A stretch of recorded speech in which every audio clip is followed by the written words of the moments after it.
জানুয়ারি সকালটা শুরু হয়েছিল হরলিক্স খেয়ে, আর তারপরে বানিয়েছিলাম এগ চিকেন পাস্তা ব্রেকফাস্টে। কারণ সেদিনকে ছিল ভাইয়ের বার্থডে। অবশ্যই বার্থডেটা স্পেশাল বা দিনটা স্পেশাল ছিল। তো বিকেলবেলা এরকম সুন্দর করে ভাইরা মিলে ডেকোরেশন করেছিল, আর এরকম আমি কেকটা নিয়েছিলাম।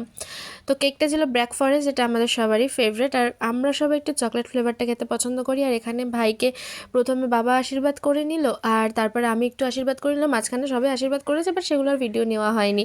দেন আসল কাজটা শুরু হয়ে গেল, মানে কেক কাটিংয়ের কাজ। আর এসেছিলো ভাইয়ের কয়েকটা বন্ধুবান্ধব, আর আমার মাসির ছেলে, আর আমার দুটো বুনু।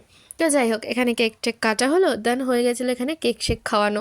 আর ভাইয়ের বার্থডেটাও এবার খুব সিম্পলভাবে সেলিব্রেট করা হলো, যেহেতু মায়ের শরীরটা ভালো না সেহেতু। আর ভাইয়ের বার্থডে প্রত্যেকবারই পৌষ সংক্রান্তির দিনই পড়ে। তারপর এখানে কেক টেক খাওয়া হচ্ছিলো, বাবিনের সাথে আমি একটু খেলছিলাম। তারপর এখানে ভাইয়ের বন্ধুদের সাথেও খুব মজা করছিলাম। দেন দিয়ে দিয়েছিলো খেতে। খাওয়া দাওয়ার পরে আমি আর ভাই সবাই যখন চলে গেল, তারপরে উদুম নাচলাম, নাচানাচি করে দিনটা শেষ করলাম। ভিডিওটা কেমন লাগলো জানিও। টাটা।